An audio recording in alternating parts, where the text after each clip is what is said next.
ವಾಲ್ಮೀಕಿ ಅಭಿವೃದ್ಧಿ ನಿಗಮದ ಅವ್ಯವಹಾರ ಪ್ರಕರಣಕ್ಕೆ ಸಂಬಂಧಪಟ್ಟಂತೆ ಡಿ ಸುಧಾಕರ್ ಇಲ್ಲಿ ಸ್ಟೇಟ್ಮೆಂಟ್ ಅನ್ನು ಕೊಟ್ಟಿದ್ದಾರೆ. ಏನು ನೋಡ್ತಾ ಹೋಗೋಣ. ವಾಲ್ಮೀಕಿ ಹಗರಣ ನಾಗೇಂದ್ರ ಅವರ ಗಮನಕ್ಕೆ ಬಂದಿರಲಿಲ್ಲ. ಇಡಿ ತಂಡ ಅಥವಾ ಸಿಬಿಐ ಆದರೂ ವಿಚಾರಣೆ ಮಾಡಲಿ, ತನಿಖೆ ನಡೀತಾ ಇದೆ, ಈ ಕುರಿತು ತಾನೇನು ಮಾತಾಡುವುದಿಲ್ಲ ಅಂತ ಹುಬ್ಬಳ್ಳಿಯಲ್ಲಿ ಸಚಿವ ಡಿ ಸುಧಾಕರ್ ಹೇಳಿದ್ದಾರೆ. ವಾಲ್ಮೀಕಿ ಹಗರಣದಲ್ಲಿ ಇಡಿ ಕೂಡ ಎಂಟ್ರಿ ಕೊಟ್ಟಿದೆ. ಇದು ಬ್ಯಾಂಕ್ ಮತ್ತು ಕಾರ್ಪೊರೇಷನ್ಗೆ ಸಂಬಂಧಪಟ್ಟದ್ದು. ರಾಜ್ಯ ಸರ್ಕಾರ ಕೂಡ SITಯನ್ನು ನೇಮಕ ಮಾಡಿದೆ. SIT ಕೂಡ ತನಿಖೆ ಮಾಡ್ತಾ ಇದೆ. ಇಡಿನೇ ಇರ್ಬೋದು, CBI ಇರಲಿ, ವಿಚಾರಣೆ ಮಾಡಲಿ, ತನಿಖೆ ನಡೀತಾ ಇದೆ. ಈ ಬಗ್ಗೆ ಏನು ಅಂತ ಪ್ರತಿಕ್ರಿಯೆ ಕೊಡೋದಕ್ಕೆ ಸಾಧ್ಯ ಇಲ್ಲ ಅಂತ ಸಚಿವ ಡಿ ಸುಧಾಕರ್ ಹೇಳಿದ್ದಾರೆ. ತನಿಖೆ ನಡೀತಾ ಇದೆ. ಯಾರು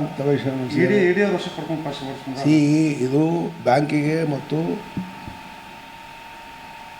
ನಮ್ಮ ಕಾರ್ಪೊರೇಷನ್ಗೆ ಸಂಬಂಧಪಟ್ಟಿರ್ತಕ್ಕಂಥ ಅಧಿಕಾರಿಗಳು ಮಾಡಿರ್ತಕ್ಕಂಥ ಏನು ಮುಖ್ಯಮಂತ್ರಿ ಗಮನಕ್ಕೆ ಅಥವಾ ಸಂಬಂಧಪಟ್ಟಂಥ ನಾಗೇಂದ್ರ ಅವ್ರ ಗಮನಕ್ಕೆ ಈ ವಿಚಾರ ಬಂದಿಲ್ಲ.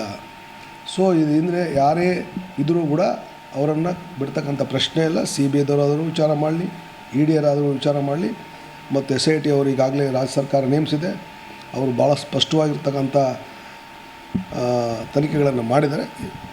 ಈ ಹಂತದಲ್ಲಿ ನಾನು ಯಾವುದೇ ಏನು ವಿಚಾರ ಇದೆ ಅನ್ನೋದನ್ನು ನಾನು ಯಾವುದೇ ವಿಚಾರ ಮಾತಾಡಲಿಕ್ಕೆ ಹೋಗುವುದಿಲ್ಲ. ವಾಲ್ಮೀಕಿ ಹಗರಣದಲ್ಲಿ ತನಿಖೆ ನಡೀತಾ ಇದೆ. ಯಾರು ಪ್ರವೇಶ ಇದು ಬ್ಯಾಂಕಿಗೆ ಮತ್ತು ನಮ್ಮ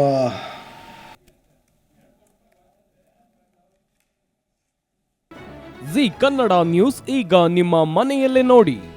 ಎಲ್ಲ ಕೇಬಲ್ಗಳಲ್ಲಿ ಈಗ ಲಭ್ಯ.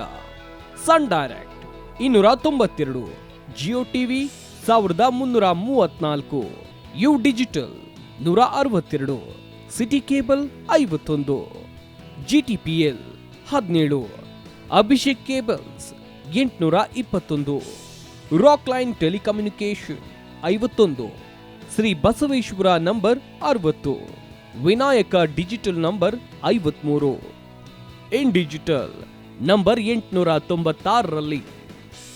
ನಿಮ್ಮಿಸ್ತದ ಜಿ ಕನ್ನಡ ನ್ಯೂಸ್ ನೋಡಿ ಆನಂದಿಸಿ.